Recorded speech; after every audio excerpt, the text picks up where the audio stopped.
et bienvenue dans cette nouvelle vidéo. Alors aujourd'hui on se retrouve pour une vidéo dont j'ai eu l'idée il y a pas longtemps. En fait souvent, en tout cas ma famille, mes amis me demandent est-ce que ça c'est vrai sur les Américains, est-ce qu'ils sont comme ci, est-ce qu'ils sont comme ça. Et je trouvais ça sympa de donner mon avis sur les clichés que les Français ont des Américains. Du coup je vais demander tout simplement à ChatGPT de me donner les gros clichés et je vais vous répondre selon mon expérience. Donc voilà, ça n'engage que moi, c'est mon avis. Après il n'y a rien de méchant, c'est juste voilà ce que j'observe au quotidien, mais je veux pas en faire une globalité. C'est comme pour les Français, il y a ce préjugé qui dit que les Français sont toujours en train de râler. Il y en a oui, il y en a non, donc voilà, c'est les préjugés, c'est mettre tout le monde dans le même sac. Mais je trouvais juste sympa, juste fun de réagir aux préjugés, donc à prendre vraiment pas au sérieux à 1000%. En tout cas, si vous avez des préjugés que j'aborde pas dans cette vidéo, dites-les moi en commentaire et j'y répondrai. Et si vous avez eu des expériences qui ont confirmé des préjugés ou pas du tout, bah pareil, dites-les moi en commentaire, je serais super curieuse. Donc, du coup, je vais demander à ChatGPT, on va voir ce qu'il va me dire. Alors, quels sont les préjugés qu'ont les Français sur les Américains? Ok, les Français ont plusieurs préjugés sur les Américains.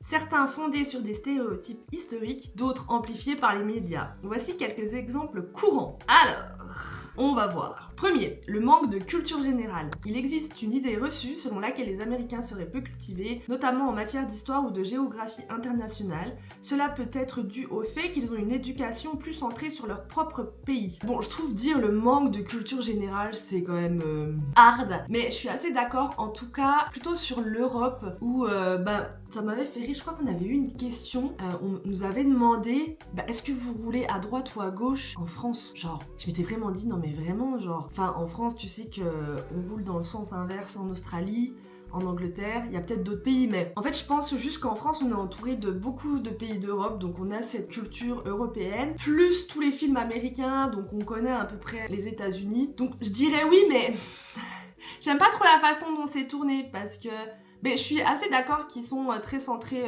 sur leur pays, mais voilà, ça n'engage... Je vais pas dire ça tout le long de la vidéo, j'ai juste peur de vexer des gens, mais voilà, c'est... Oui et non, enfin, je suis pas très marquée sur celui-là en fait. Donc préjugé numéro 2, l'obsession du confort et de la consommation. Beaucoup de Français perçoivent les Américains comme étant particulièrement matérialistes avec une obsession de la consommation et du confort. Cela se reflète dans des stéréotypes sur leur mode de vie, grands véhicules, fast-food, etc. Je suis assez d'accord sur le confort, c'est vraiment, comment dire, ils aiment bien avoir une voiture confortable. Je suis assez d'accord dans le confort, mais après, en fait, qui n'aime pas être dans le confort, je pense aussi que c'est... En fait, c'est des raccourcis dans le sens où ici, les routes sont quand même larges, il y a beaucoup de place pour se garer, enfin, du moins en Californie, j'ai jamais eu de soucis à me garer. Donc en fait, acheter une voiture large qui permet... de mettre vos courses, de partir en vacances facilement. C'est plus simple qu'en France, où en France, en fait, ma première voiture, quand je l'ai achetée, on se dit, ok, je vais me garer au centre-ville, il n'y a pas beaucoup de place, faut qu'elle soit petite, faut qu'elle soit compacte, faut qu'elle passe partout. Donc, en fait, c'est juste que, géographiquement, je dirais que c'est fait différemment, donc on réfléchit différemment. Moi, ici, je me verrais pas avec une petite voiture, mais je pense parce qu'il y a beaucoup de grosses voitures aussi, donc ça influence le choix, mais aussi parce que, c'est pas galère à se garer, et on fait tout de suite beaucoup de routes, donc tout de suite, on a envie, d'être bien dans sa voiture, quoi, donc... Ouais, pourquoi pas. Pour l'instant, je suis pas très tranchée, mais ouais. Troisième préjugé, le patriotisme excessif. Les Français trouvent souvent que les Américains sont très fiers de leur pays et que ce patriotisme peut parfois sembler excessif ou arrogant. Cela peut être lié à des aspects de l'histoire des États-Unis, comme leur rôle dominant dans le monde. Alors oui, je pense qu'ils sont très patriotistes. Voilà, comme toujours, ça va dépendre des gens. Mais moi, j'adore ça. En fait, ils vont mettre le drapeau américain devant leur maison. En fait, c'est rare que j'entends un Américain dire « Ouais, nous les Américains, on est trop ci, on est trop ça ». Alors que, je vais comparer à la France, à ce que je connais. En France, c'est quand même très souvent qu'on va critiquer les Français, alors qu'on est des Français. On va dire, ouais, les Français, on n'est jamais contents. Ouais, on en veut toujours plus. Ouais, on ronchonne tout le temps. En fait, on est toujours un peu en train de se tacler, en fait.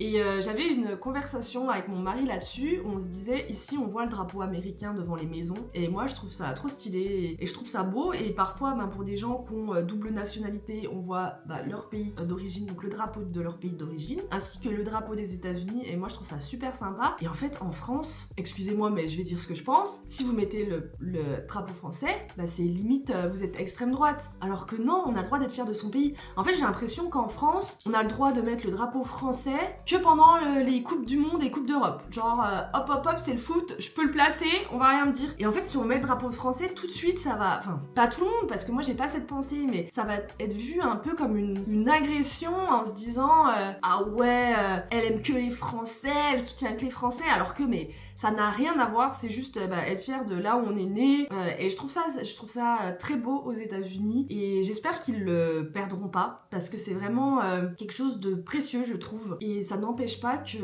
quelqu'un peut être patriotiste, ouais, et ne pas être xénophobe ou raciste. Enfin, en fait, je trouve que c'est deux choses différentes et j'ai l'impression qu'on confond un peu les deux termes. Voilà mon avis sur le sujet. Préjugé numéro 4. La superficialité et le manque de nuances. Certains Français ont l'impression que les Américains sont plus superficiels et manquent de la réflexion nuancée qui caractérise selon eux les débats en France. Par exemple, l'idée que les Américains ont tendance à simplifier des questions complexes ou à voir les choses en termes de bien et de mal. Mais ça je trouve pas du tout, c'est rigolo. Alors, superficiel, ça on me l'a beaucoup dit, c'est un truc que j'ai beaucoup entendu, oui, ils sont superficiels, tu te feras pas d'amis, c'est difficile de rentrer dans leur cercle. Alors ça, je démonte ce préjugé mais fois 1000, je suis pas du tout d'accord. Ça fait 1 an donc que je suis aux États-Unis. Je pense que je me suis fait plus de liens en 1 an aux États-Unis qu'en 4 ans quand j'étais en France à Vesoul. Quand on est arrivé, on a fait des cookies, on est allé se présenter aux voisins. J'ai rencontré une voisine que j'ai vue plusieurs fois. Je suis allée chez elle, elle est venue chez moi. Elle m'a invitée à boire un café. Et avec des pâtisseries, c'était super sympa. Elle me fait toujours des petits gâteaux pour Thanksgiving, Noël, donc je trouve ça super mignon. Et je sais que si j'ai besoin d'aide, elle sera là. Donc franchement, en fait, je démonte ça parce que même au travail, les gens sont très... Je travaille dans un milieu où c'est de la production, donc c'est quand même un environnement assez tendu. Et finalement, je trouve qu'ils sont pas...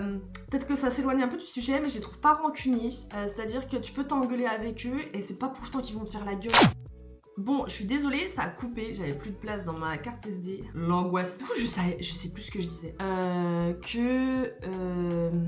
J'ai trouvé moins hypocrite. Je crois que je disais un truc comme ça. Non, pas moins hypocrite, comme on dit, moins rancunier. Voilà. Je disais que je les trouve moins rancuniers et que, ça fait 1 an que je suis là et je n'ai pas l'impression de m'être fait des amis ou quoi. Mais je me sens, je dirais pas plus entourée, mais j'ai l'impression d'avoir établi des liens plus forts. Je sais pas comment expliquer. Et en fait, je trouve ça un peu hypocrite de dire oui, ils sont superficiels, on rentre pas dans leur cercle comme ça. Parce que je suis désolée, mais en France, non plus, tu rentres pas dans les cercles des gens comme ça. J'ai fait 4 ans dans la même ville, je voyais des gens au sport, au boulot, et ça n'a pas, et les relations n'ont pas plus évolué que ça. Donc en fait, je pense que juste c'est très difficile de se faire des amis quand on est adulte, et en France ou aux États-Unis quoi. Donc préjugé numéro 5, si je me trompe pas, j'espère que je me trompe pas, la nourriture. Beaucoup de Français trouvent la nourriture américaine trop grasse, trop sucrée ou pas assez raffinée avec des fast-foods omniprésents. Le cliché du hamburger et frites est souvent opposé à la gastronomie française. Oui et non. Mais je suis chiante. En vrai, oui. Je trouve qu'il y a moins de... Alors, il y a moins de choix en termes de nourriture. Par exemple, vous n'allez pas trouver de gnocchi facilement, de pâtes fraîches ou de choses comme ça. Et je pense qu'ils snackent plus. En fait, ils snackent beaucoup plus.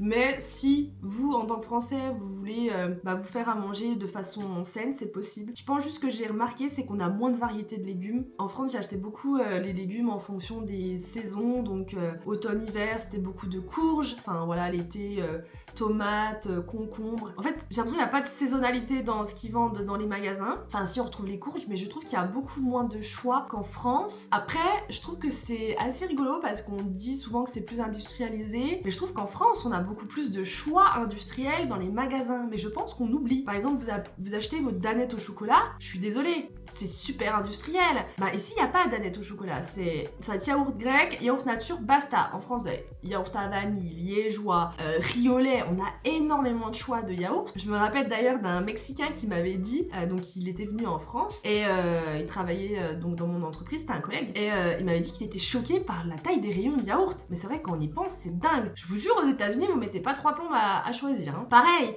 les pâtes fraîches, on a des croque-monsieur déjà faits. Bah ça, on trouve pas ici. Et je trouve que dans les magasins, en fait, je pense que c'est un peu ça qui est tricky, c'est que, en fait, ici, si vous ne cuisinez pas, ça peut être très compliqué. Parce qu'en fait, c'est beaucoup des produits bruts, je trouve, c'est riz, pâtes, et après légumes, viande. Il n'y a pas autant de produits transformés frais qu'en France. Dans les surgelés, il y a, je pense un peu comme dans tous les pays, mais en frais, je mets dans mon frigo, je trouve pas. Enfin, du moins, c'est mon point de vue. Je pense qu'il faut beaucoup plus cuisiner. En fait, faut avoir un peu plus d'imagination. J'avoue que je trouve qu'on mange un peu tout le temps la même chose depuis qu'on est ici. En tout cas, par exemple, en termes de fast-food, il y a beaucoup plus de fast-food ici qu'en France. Des fast-food, il y en a partout. Mais c'est impressionnant, il y en a partout, partout, partout. Mais donc voilà mon avis. Oui, je pense que la nourriture peut être très grasse, mais pour autant, je trouve pas forcément que c'est plus industrialisé que la France. Que c'est plus industriel, quoi. Voilà, je sais pas si vous avez compris l'idée. Donc, préjugé numéro 6, la simplicité des films et séries. Oh, je l'ai jamais entendu celui-là. Les productions hollywoodiennes sont parfois vues comme trop simplicisme ou manichéennes, avec des histoires souvent centrées sur des héros classiques qui triomphent du mal, ce qui contraste avec la complexité et la subtilité souvent associées aux films européens. Ouais, ça je suis assez d'accord, c'est souvent boum et les Américains sauvent le monde, sauf que le monde c'est juste les États-Unis. Ouais, ça je suis assez d'accord. Après, moi j'aime bien regarder de tout, donc si on regarde que ça, c'est sûr qu'on va devenir un peu zinzin, mais de temps en temps ça fait pas de mal. Je pense que ça dépend des films. Si on parle des gros blockbusters, oui. Après, on allait voir des films américains, ça n'avait rien à voir avec ce que vient de dire ce préjugé, donc ouais, c'est pas forcément moi un préjugé que j'ai, mais je peux l'entendre. Bon, ChatGPT il m'a pas donné d'autres trucs là, donc je lui ai demandé de m'en donner d'autres. Ah, intéressant. Préjugé numéro 7, l'obsession pour le travail. Il existe l'idée que les Américains seraient extrêmement axés sur leur carrière et leur travail, souvent au détriment de leur vie personnelle. L'équilibre travail-vie privée serait moins important qu'en France, avec une culture de longues heures de travail et de peu de congés. Faux.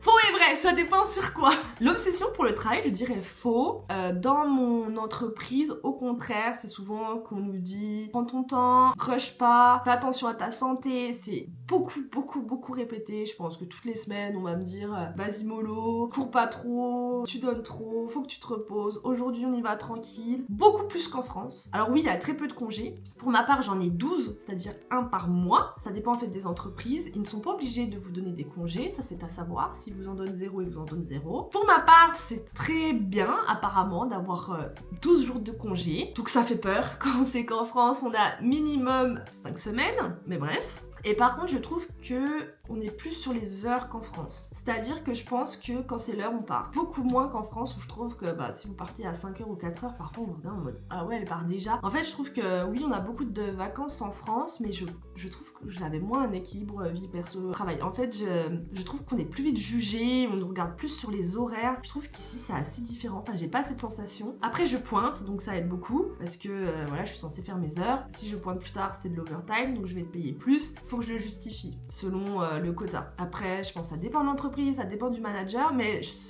l'obsession pour le travail, je suis pas d'accord. Je pense que ici, le travail, c'est très important, parce que de 1, il n'y a pas autant d'aide sociale qu'en France.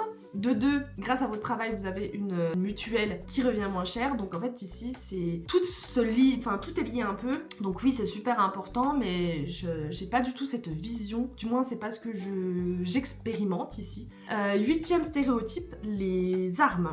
Un autre stéréotype est l'idée que les Américains sont obsédés par les armes à feu, avec une société où la possession d'armes est très courante et même perçue comme un droit fondamental. Cela peut être vu par certains Français comme une forme de violence inhérente à la culture américaine. Ici en Californie, il me semble qu'il faut avoir un permis, enfin c'est réglementé. En fait, il y a des états où vous pouvez acheter des armes sans rien du tout, si je dis pas de bêtises. Et ici c'est réglementé, donc tout le monde ne peut pas acheter, il faut faire un dossier, blablabla. Donc moi j'ai pas cette peur du port de l'arme. Je pars du principe qu'en France, même si on n'a pas le droit, quelqu'un qui est taré et qui veut faire une catastrophe la fera. Il trouvera toujours un moyen. Alors certes, ici vous allez me dire que c'est peut-être plus facile, mais voilà, je pense que oui, il y a cette culture de l'arme. Après, moi jamais j'ai entendu quelqu'un parler d'armes à feu, donc c'est pas quelque chose qui m'angoisse. Ça m'a juste fait sourire, c'est quand au travail, mon manager m'a dit, on parlait, je sais plus, de tremblement de terre. Après, il a parlé de si quelqu'un venait avec une arme à feu et tirait. Il m'a donné la démarche à suivre, et c'est vrai que ça en France, jamais on va vous sensibiliser là-dessus. Alors que ça peut arriver, c'est pas parce qu'on ne peut pas se procurer d'armes facilement, parce qu'on veut, on peut, que ça ne peut pas arriver. Mais ouais, du coup, j'étais là, ah ouais, là, je suis en plein dedans. Voilà, c'est pas quelque chose, du moins, où moi j'ai l'impression de baigner dedans. Donc prochain préjugé, l'optimisme excessif. Les Américains sont parfois perçus comme étant trop optimistes avec une vision de la vie qui repose sur l'idée qu'il faut toujours rester positif, même dans les situations difficiles. Ça je dirais vrai, je les trouve très optimistes mais je trouve que c'est un bon préjugé pour le coup parce que je les trouve, ils se plaignent jamais. Franchement ils se plaignent jamais, c'est vrai qu'ils sont très optimistes, ils essaient toujours de voir le bon côté des choses. Donc bon, du coup, je reprends cette vidéo et franchement, moi j'ai jamais autant galéré à filmer une vidéo, c'est l'angoisse. Donc entre temps, j'ai mangé un bon burrito bowl, c'était excellent. Et donc on va pouvoir reprendre cette vidéo, cette journée. J'ai le temps de rien, c'est un truc de dingue. Je cours de partout. Bref, on disait, je crois qu'on était sur l'optimisme. Oui, je les trouve super optimistes. Et c'est très rare qu'ils me plaignent. Par exemple, ils ont pas beaucoup de vacances. Après, ils savent pas ce que c'est d'avoir beaucoup de vacances, vu que moi j'ai la comparaison, mais jamais je les entends se plaindre, jamais ils disent qu'ils sont fatigués. Enfin, franchement, c'est très rare. Donc, je suis assez d'accord sur ça et c'est un super bon préjugé. C'est vrai que souvent les préjugés c'est quand même assez négatif. Et je trouve que c'est bien aussi d'avoir des préjugés positifs comme celui-là parce que celui-là je le valide. Je vais pas m'éterniser pour m'éterniser.